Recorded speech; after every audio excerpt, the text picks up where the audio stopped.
So what's up mga ka-isko-on?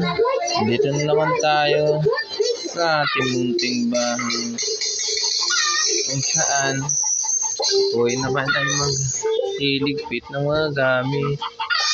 Ayan mga guys, niligpit ko nga yung unan. Ayan. At pupuntahan natin yung maingay na manok dito sa kusina.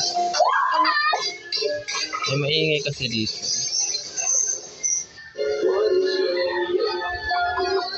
Tumakbo guys. Wala yung ulam namin kahapon. Yan, yung ulam namin kahapon. Binagang baboy. Yung mamunting kusina.